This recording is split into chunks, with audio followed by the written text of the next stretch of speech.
But today, if you noticed, they gave me a very beautiful challenge to set the scene for the panel that is going to happen after the break, to raise some issues and to identify the milestones in global health from a young doctor's perspective. I haven't seen, or I was not there when global health unfolded since the founding of the WHO, which I think is the beginning of international health and global health. But I will try to bring them together in the next 20 minutes, the history, because I believe we need to deepen our understanding of the history of global health in order to bring us to the future that we want, as they say in the post-2015 discussions.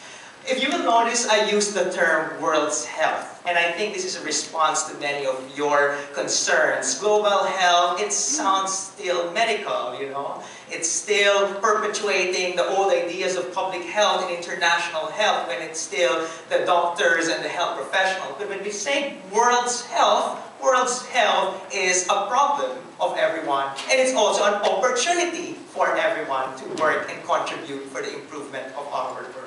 So, world's health, past, the present, and the future.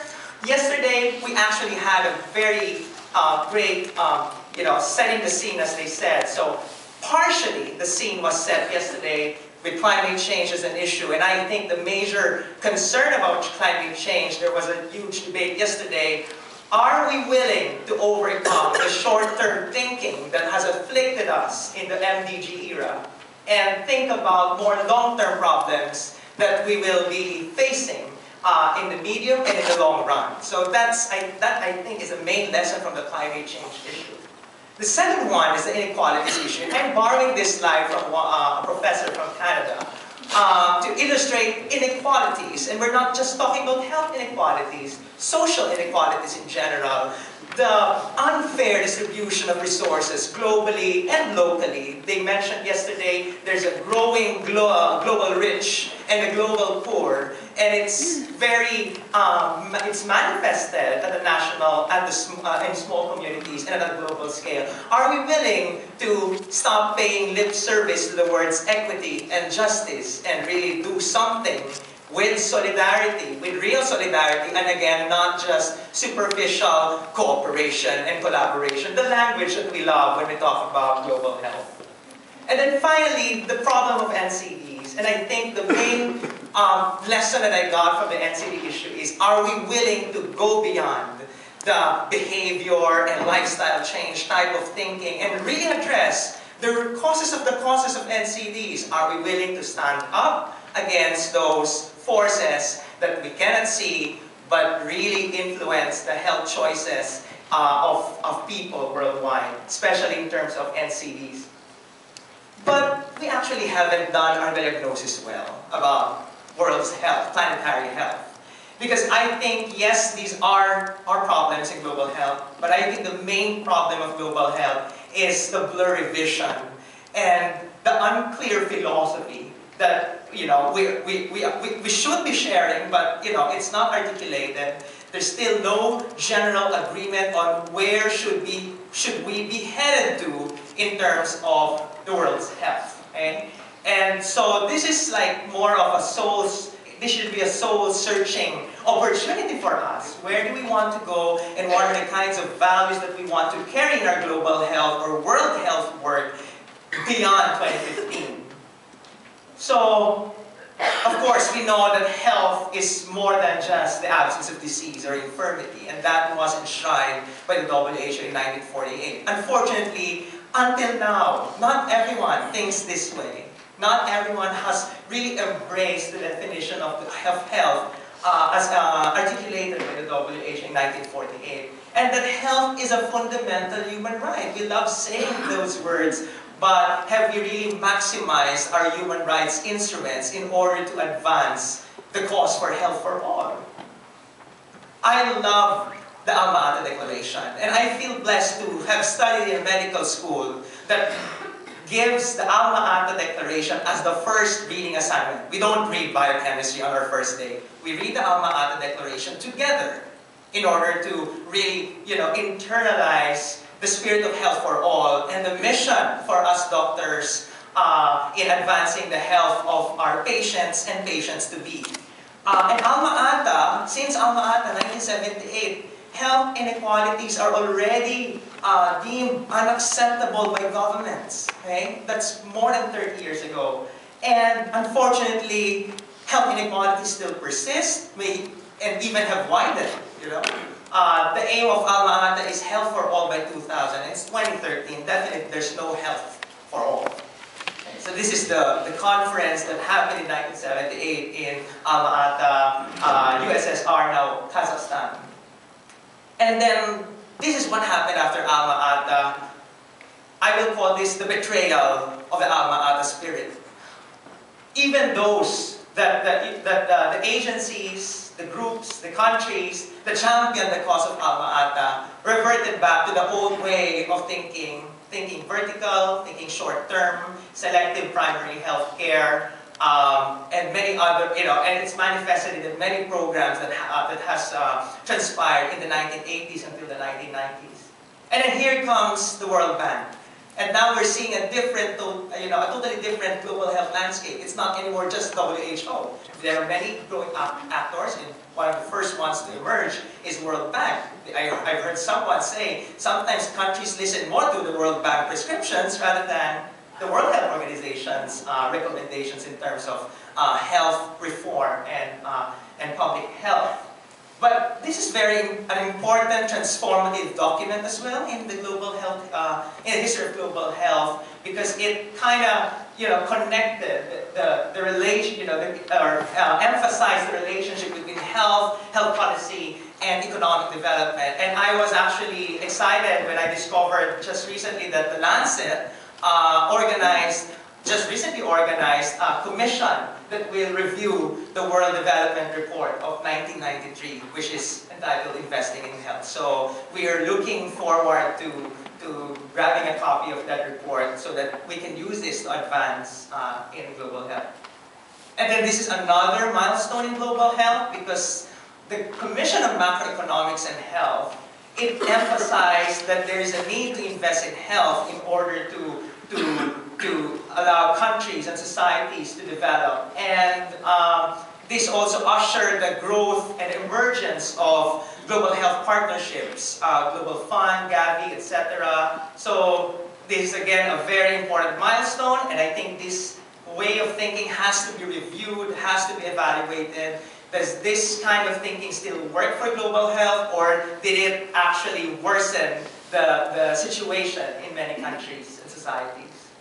Of course, the MDGs, I think this is the most crucial milestone because we're talking about global health beyond 2015, and 2015 is a deadline for the MDGs. In fact, today is a very special day because the 1,000-day countdown for the closing of the MDGs has started.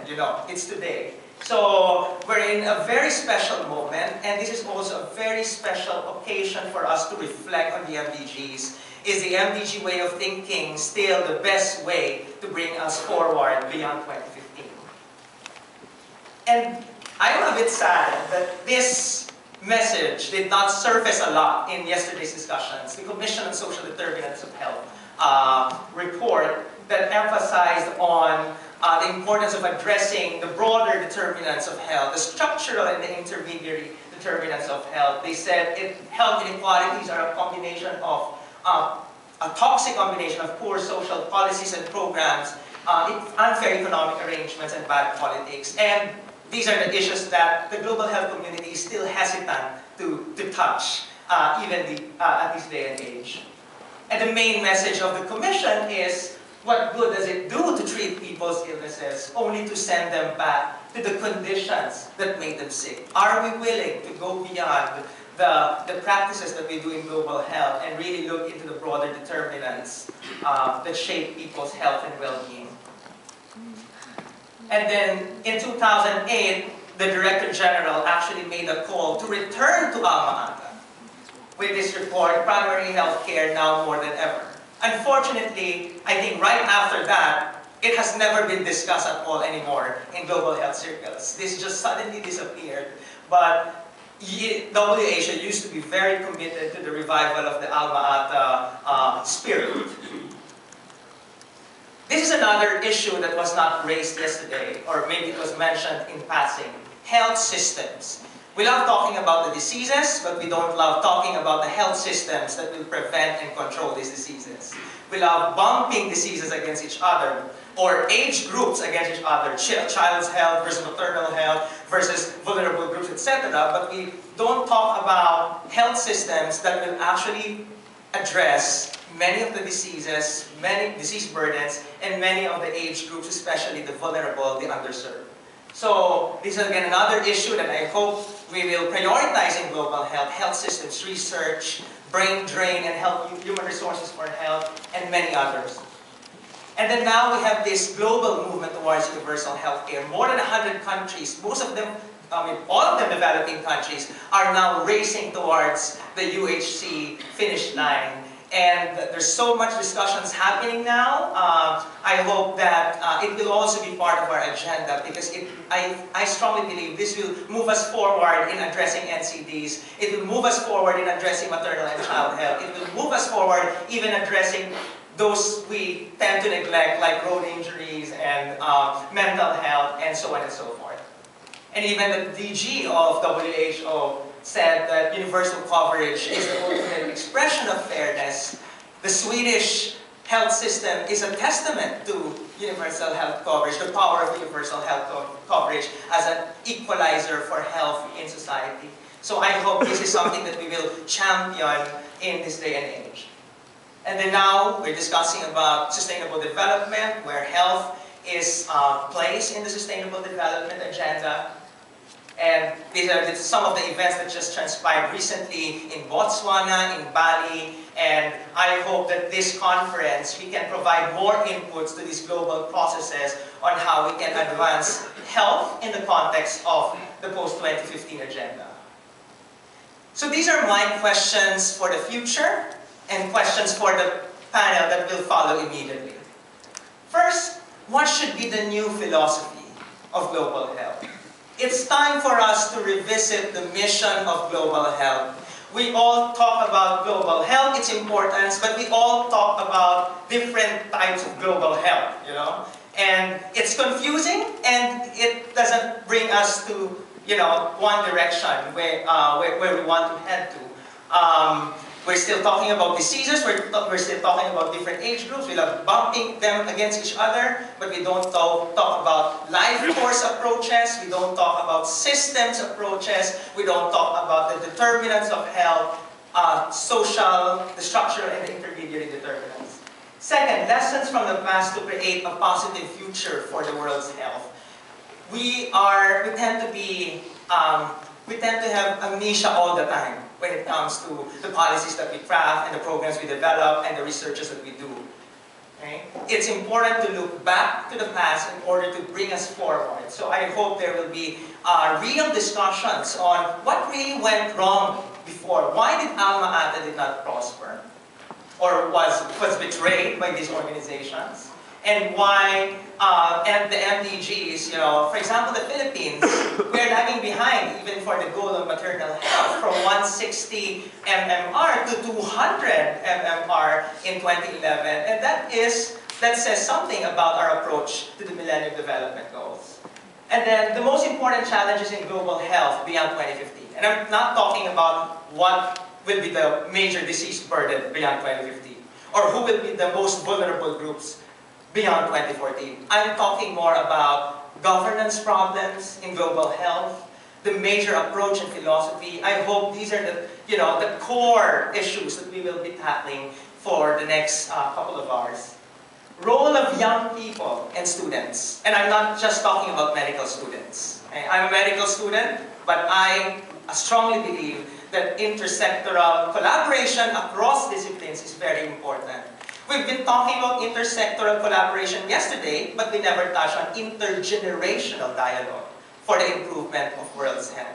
So I hope this dialogue is the spark for more dialogues to happen, not just in Sweden, but across the world. And finally, encouraging multisectoral approaches to global health. And we have to be very strategic. We have to maximize our resources, but at the same time, not to be too pushy, to be too, we're always accused of being too health imperialists. We want health to be the center of everything, but isn't it the center of everything? And we should just have to repackage it and reframe it so that it does encourage more people, even beyond the health sector, to contribute to the improvement of global health. And finally, I feel privileged to be here with the founding fathers of Swedish medicine watching at me in the paintings. But I'm sorry, I will quote two German physicians. First is Rudolf Virchow. And sorry again if it refers just to medicine, but we are more open-minded. And when he says about medicine, I think he refers to global health for our century. And medicine has the obligation to point out the problems and to attempt their theoretical solutions. The physicians, the global health, not specialists, but global health actors, contributors, all of us are the natural attorneys of the poor, the underserved, the vulnerable, the marginalized, the voiceless. And so we have to make use of all our energy so that their needs and their demands are heard in the halls of global policy and national policy. And then finally, health is not everything, but without health, everything is nothing. And I hope this is something that we will carry on in our work for the improvement of the world's health. Not to discourage others, but to encourage more intersectoral action.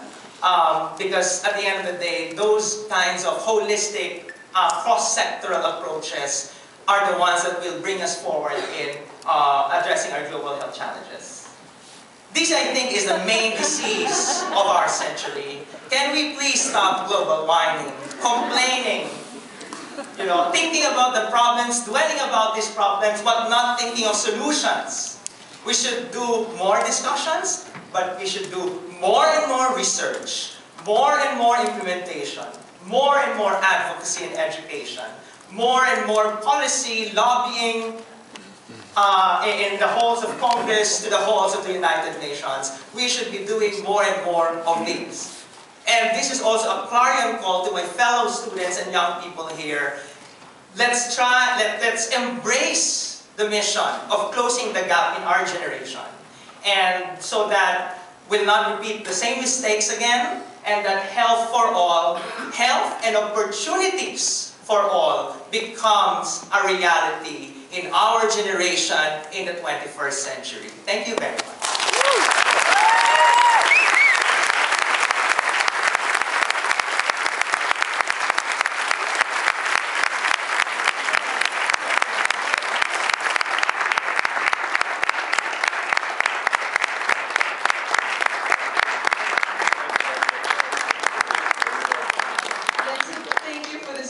Inspirational talk. It obviously spoke to all of us. But I would like to, just before we break for coffee, I wanted to pose a question to those of you who are not from the medical sphere. Because now you presented, or at least the title of your talk was to present the perspective of a young doctor. So those of you who are from other disciplines and are in this hall, does this resonate with you? Do you recognize this? Or do you see any other perspectives? Proud to be a Filipino.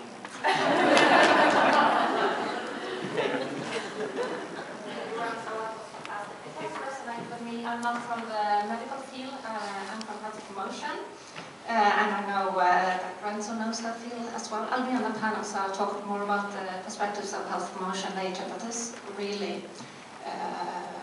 is the approach I feel we need to take moving beyond the medical field. And I'm happy to see that so many doctors also think outside the healthcare box.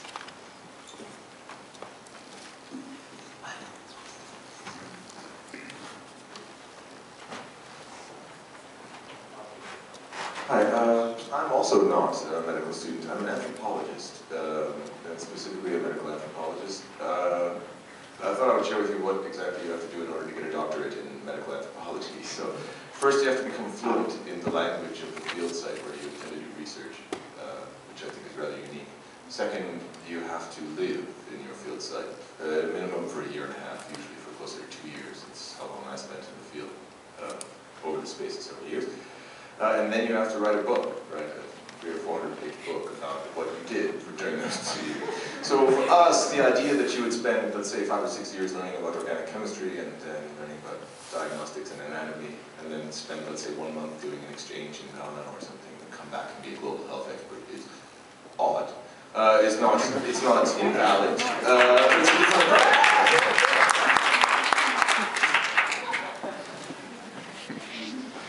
Yes. Hi, my name is Timo Kilaks. I'm from the Royal Institute of Technology. So I'm a researcher, and my colleagues most of them are engineers, and what they normally do is they're problem solvers. They really love tackling problems. The problem that I see is that we don't know what problems to solve.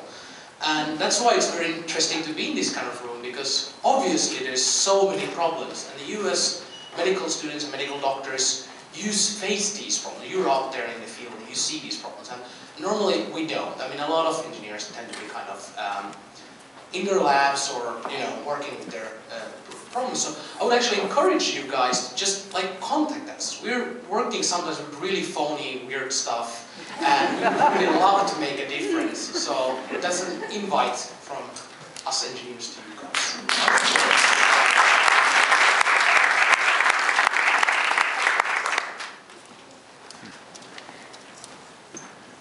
Thank you very much for a great speech. I'm a student of human rights, and I think that what you're talking about, about health, it is health for all. And I think this interdisciplinary approach is really the key to everything.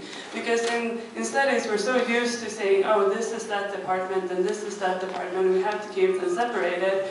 Maybe it's easier as a matter of academics to do it that way, but I think when it comes to applying our knowledge to the world, we really need to realize that we all have to work together, and you with health and me from a human rights perspective, and then we also need the engineers to sort of have the practical side of all of it. So I think, yeah, implementing that, as we spoke about earlier, into the university system, and maybe even earlier. Maybe there's a sense with beginning with it already in primary school, teaching our younger generations that, it's a complex world that we live in. We can't just say that history is one thing and this is one thing. Everything is sort of collapsed together and overlaps. Thank you very much.